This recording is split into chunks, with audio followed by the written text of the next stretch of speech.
see what it's all about.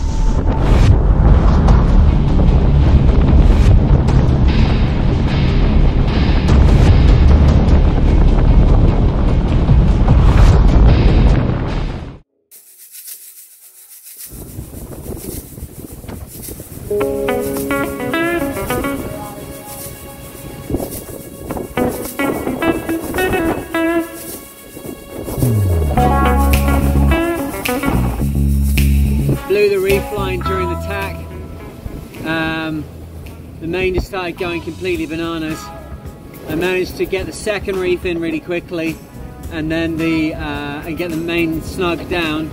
But during the period of time that it was halfway between reef 1 and reef 2, it just opened up that massive rip there. And there's not much I can do right now about getting sail ties on it. There's no way to get up on the boom and like secure it more, so whatever's going to happen to it, it's going to happen to it. So I don't think that's going to buff out.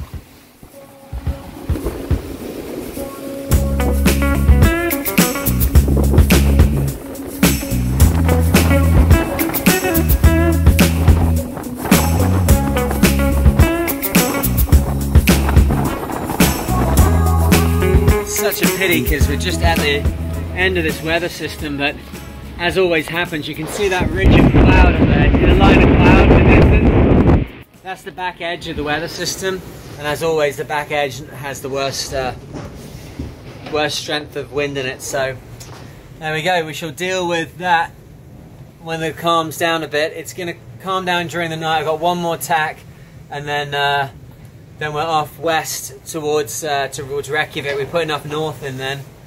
It's been a beat the entire way. The entire way from the Orkneys has been a beat. So,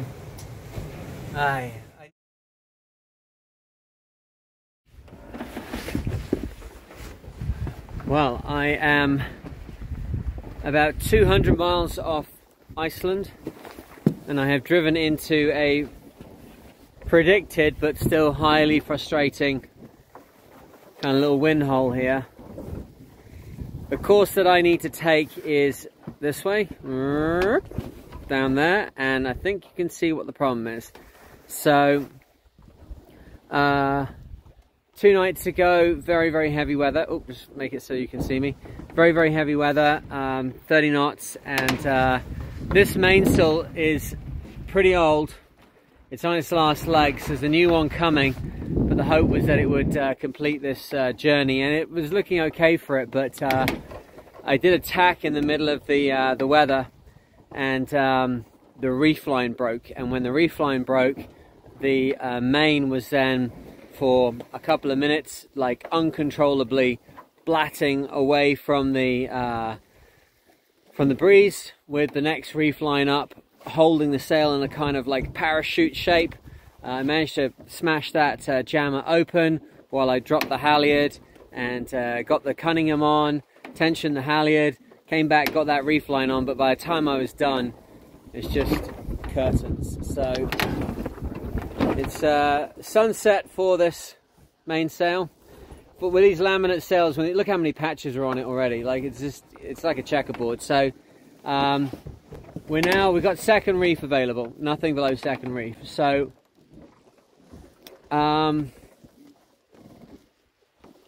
gonna make things a little bit more tricky. I'm just letting the swell die down here. Say it was very windy. It only really stopped being windy at about 3 o'clock this morning. As you can see, the sun's going down now, so we're still only like 18 hours after it's been very, very windy, and there's still quite a lot of swell out here. You see the way the boat's just rolling around here, and I need to go quite low, and I'm not really in a position where I'm going to be sticking up a kite that's in a snuffered sock. I'm not willing to get into that on top of the other issues I've got. Primarily, actually, is the fact that the solo mast climbing gear that I have is designed to climb a 10mm halyard or a 10mm line that goes up the mast, and that line is jammed up the mast at the moment on this boat. which means that I don't have any other 10 mil on board, which means that I can't climb the only mast, if anything goes wrong with a kite aloft. It's bad enough having to do it when you're on your own, even worse if you can't do it, right? So kites orbiting around, circling, are not good news, so we're not going to be using a snuffered kite. Next option is something like a code 5, which is what I've got on board. Is I've got a code 5 and a code 0 and my reaching staysail. So I don't want to put my code 0 into it. The code 0 is off the Open 60 and it's pretty old as well. And what will happen in a situation like this, because it weighs like 200, no, it probably weighs, I don't know, probably weighs like 150 pounds, that sail, something like that, 75 kilos. It'll start to shake around like this one's doing, example A. So I might get the code 5 out next, but the angle is awful for a code 5. It's like a heavy weather sail for going across the, for going downwind, but in much higher breezes. So I am basically just waiting now until everything just calms down a little bit and I can go from this. This was easy to throw up and is keeping us moving. It's only just now that we've stopped. So it's going to be like, okay, a sail change, but not a snuffered kite because I can't go up the rig, and not the code 0 because I don't want to stress it in this swell, maybe later on.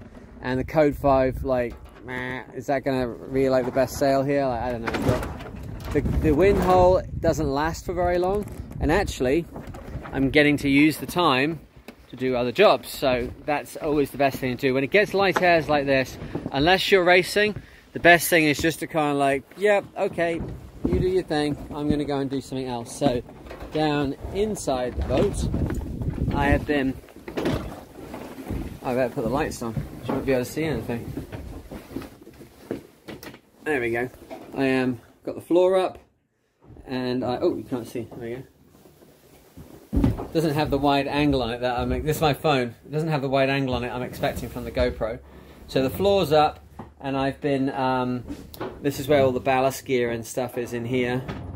So I've been actually draining the ballast tanks and making sure there's no ballast in it. Sometimes when you're heeling over, it goes in the deck vents, and we were definitely heeling over last night. It was pretty wild. I've got some footage which I'll splice in here, and you can see it was pretty wild and blustery. I've been enjoying sailing this boat. I've got a lot more trust for this boat now, but there's a couple of aspects of working on this boat that I need to get sorted out to make it easier in high winds. It's not great having to go behind the wheels, behind the travellers, to deal with the backstays, which is a major part of attacking the boat. So things to learn there, but this boat, whoever owned it last, they just seem to have used the bilge like a midden. So every time we have, see the bilge water's, you see there's a little bits of it kind of like slooping around. It's pretty brown. When seawater sits inside anything for any period of time, it goes black anyway. All the stuff in it dies.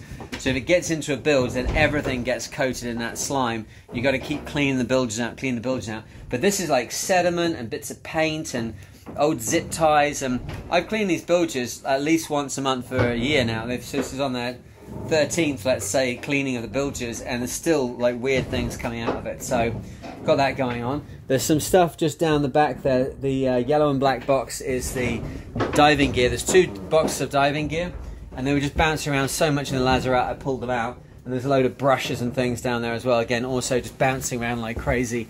What else we got going on? The galley fared pretty well. I'm now out of porridge, so I'm pretty sad about that. I've really taken a liking to porridge on this trip. Not quite sure why I never really had porridge on my radar previously. So our very clean bow, it's still kind of clean. The mooring lines were on that bar. I'm not sure if you can see, but that bar is now bent. So I have learned it is not strong enough to have all the mooring lines on. And then a load of stuff has fallen. One of the kites fell off the front, and it brought down a number of anti-torsional stays that I have on board for those folded up sails. But the code 0 is here. The boom cover never did get folded up. It's dry. It's kind of fallen off where it was at, but it's dry, but it's not folded up. So I need to fold up the boom cover, put the code 0 either up or away, tidy this a little bit and put those things back up. But it's pretty good in here. God, it was rough though, hey? The whatever was the situation with the swell that we were passing through, it was just ugly. Like it was, the boat was really kicking and bouncing and massively heeled over.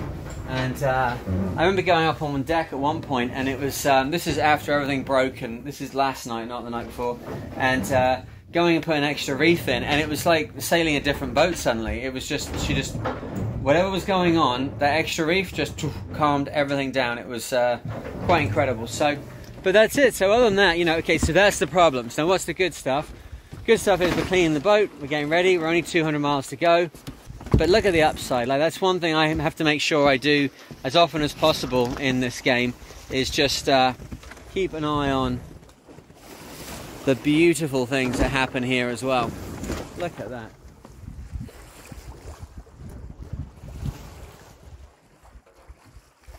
It does make up for the crap when you get these kind of evenings.